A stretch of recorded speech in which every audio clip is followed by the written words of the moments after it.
Good morning, everyone. I'm going to give you a quick training on how to upload your documents and employees for contractor approval for your company. My name is Marla. I have with me Amanda, and we help people upload their documents in PSS Advantage. I'll answer questions at the end, but you can type your questions. If you have a question, you can type it in the Q&A box. At this point, you should have received a notification with login credentials. I'm going to make sure that you have what you need. I'm going to take you through your basic information, your OSHA illness and injury logs, the requirements for insurance, your written documentation requirements, how to enroll your employees, and then how to upload the certificates and the site-specific training. So at this point, you probably have already received a notification letting you know you've been enrolled into PSS Advantage. The trick here, I get a lot of calls with the username and password is not correct. If you copy and paste the password and actually pick up a space before or after, it will give you a login error. So just double check that and make sure it's not picking up that extra space. This is your login page. Once you log in, it takes you to your dashboard.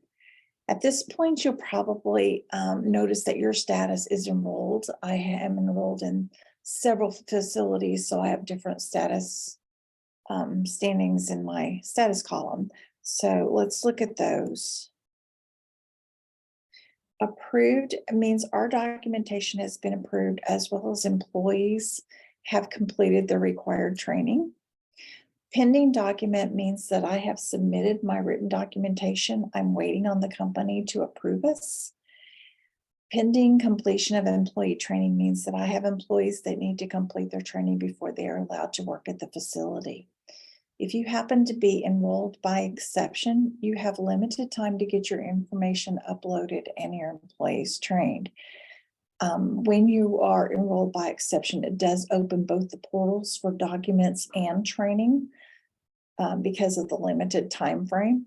And enrolled by exception usually means that you were at the facility for emergency situations. From your dashboard, if you need to add another admin user, I have some companies who some people take care of one part and some people take care of like the training portion. So you may need more than one admin user. If you click on this button that says user registration, it'll give you a drop down for your admin management. From here, it's very straightforward how to add another admin user. They are provided their own set of login credentials, so you do not have to share your credentials across a email. Back at your dashboard, to get started, you just click on the yellow pencil for the facility that you're uploading your information. I have several facilities that we work for. Just keep in mind that if you do work for more than one facility that uses PSS Advantage, it will auto-populate most of your information. There's just a couple of areas where it doesn't. One of them is insurance. It auto-populates part of it, but you do have to have your own COI for that company. And then if your categories are different, it will not auto-populate what you put in. So this is the basic information tab. Your tabs at the top are going to be red until the item is complete. All four of these tabs will be green, and then you'll be able to submit. You need to complete the required information.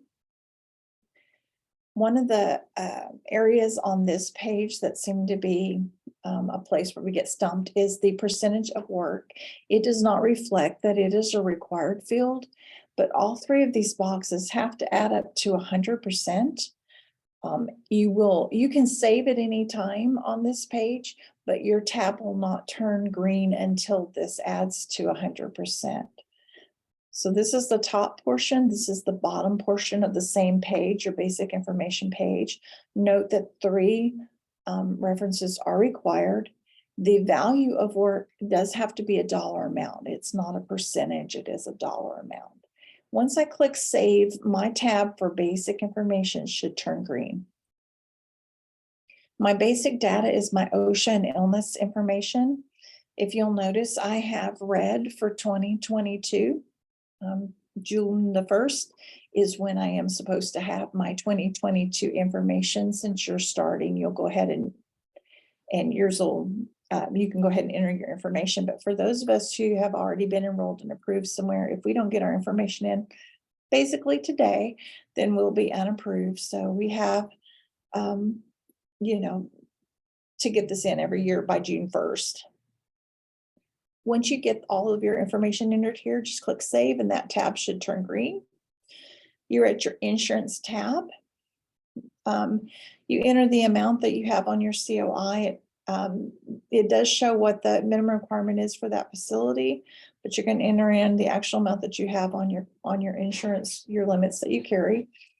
If you don't carry a specific limit, so if I don't carry umbrella, I would put 0 for my amount, but I would have this document placed over here is for you to give an explanation if you need to as to why you don't carry that insurance. This is usually for that category if you fall under the general plant services, where you come in and you change out something and you're just exposed to the hazards but not really doing any work on the system. You at the bottom, you are required to upload your COI for the portions that you do have. Click save, your insurance will turn green, and then you are other criteria. This tab right here, I have had phone calls because people will tell me that it does nothing. It does take a little bit for this one to load, depending on the type of contractor that you are. Refrigeration mechanical and mechanical tend to take a little bit longer than the other categories. So just give it time to load. Once you see the category that you've been enrolled, click the plus to expand. Keep in mind that other criteria is looking for your written documentation and not training. Your training section comes a little bit later. Under this category, when you click the plus, you get all the subcategories. If you click plus again, it expands the sections within the subcategory of the requirement. If you click on the green arrow where it says choose files, this is the part where you will upload your safety manual. You can upload the section that is applicable from your safety manual, or you can upload the whole safety manual. If you need to see the specific requirements, you would click on the yellow pencil, and I'll show you what that looks like in just a minute. In each of these areas, so each of these subcategories, electrical classification, hazard communication, each of those will have a save button, and you do need to save before you need to save each section. And then before you save, though, you do need to click whether your safety program implements that subsection. If I need to look at the requirements and see exactly what it's looking for, I can click where the yellow pencil is, and it'll bring up the requirement, any additional information. It'll give me the reference. And then if you click yes, that you implemented, it'll show here. You can upload a document here, but it is easier on your company if you load it in the main part of it and not in each line item. So this takes you back to the other criteria page. I have all 4 tabs are now green, and I have my submit button will be green. Once I hit submit, it goes to the company. They will start their reviewing process. And when they are finished, you will receive a notification that you're either approved or not approved. If you're not approved, you will get a report on why you're not approved. And it'll show you your areas of concern. You may need to contact the company for clarification of what you didn't have and just resubmit. For example, I simply forgot to upload my hearing protection part of my safety program. I didn't have that document, did not attach, and I saved without sending them the document. They happened to know me, so they called me and said, you have this, so can you just upload it for me? So I have it. So just keep in mind, it could be something very simple as to why you didn't get approved, and you might just need to correct something and resubmit. Then you get a notification that you've been approved, and this talks you through enrolling your employees. Unless you've been approved by exception, you can't start enrolling your employees until you get this notification. So under the user registration, you're going to go to employee management. And when you click on that, it takes you to the landing page. These are the employees that I have enrolled. And if I'm going to enroll another one, I click add contractor employee. Two things here: you are required to upload a photo. It has to be a small photo. I think your limit is 1 megabyte. You do have to pick the category in which you were enrolled. So even though you may do all electrical work, if your company has been enrolled as a consultant, then you have to select consultant, or you'll get blocked. The TWIC ID, the background check, and the TWIC card are not required unless your company requires those. And the primary language is set so that if someone needs training, like they need training and you're going to take one of the courses we provide, we offer our training in English and Spanish. Then you're going to go to training enrollment, and it'll take you to this page. These are the employees that I have enrolled in my company, which I selected at the top, and my facility, which I selected at the top. And so I have selected Diversified Foods in the Madisonville facility. Notice that I have check marks in front of Amanda and Marla's names. So our names are checked because we do occasionally go out to Diversified Foods and we do work there. The other people do not go to this facility, so I'm going to uncheck their names so I don't have to provide the site-specific training for them if they're not going to be at the facility. So I only want to click the trainings of the people that are going to be at the facility.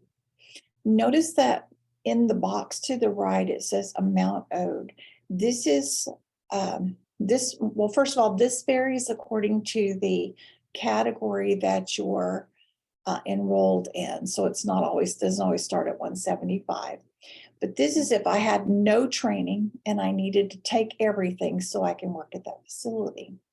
So if I click on the plus in front of the first name, last name person, if I click there, it'll expand the required training that they are expected to have before they work at, in our case, Diversified Foods in Madisonville. So any of these trainings that I already have, I'm going to upload a certificate. I do have to do this line item and save at each line item. So if I have an awareness certificate, I'm going to upload the certificate. I'm going to put the expiration date. I'm going to hit save. It'll lower my amount by $25. And then it'll give me a box that says I certify this is correct. Do that for each one. So suppose that I have training, first name, last name person has training for ammonia awareness, emergency response, fall protection, HAZCOM, and PPE, and they don't have lockout tagout. I can enroll them here in that lockout tagout course, pay $25. They're enrolled into the CBT to take. And the amount there, I do have to pay for the site specific, which is $25. The amount owed will drop down to $50. So I could have certificates for everything. The only thing I'd have to pay for is the site specific training. Everything in the training is offered in English and Spanish except for the site specific, and it is good anywhere you go. So if you have to have training at a different facility, but they don't use PSI or PSS Advantage, then the training is still a certificate that is good across the board. After you have uploaded all your certificates, you will click enroll. This will bring you to a payment page where you can enter and pay for the courses. At that time, it will send a notification to your employees. and they will be given their login credentials for taking those courses. Just keep in mind that only the employees that have completed all the training, the site-specific training, are allowed to be at the facility. Okay, that concludes the training. It was kind of quick. If you have any questions, though, please feel free to call me, email me. I can set up a Teams meeting and help you with anything that you're stuck on. Your safety is our priority. At this time, I see I have a couple of questions, and I'm going to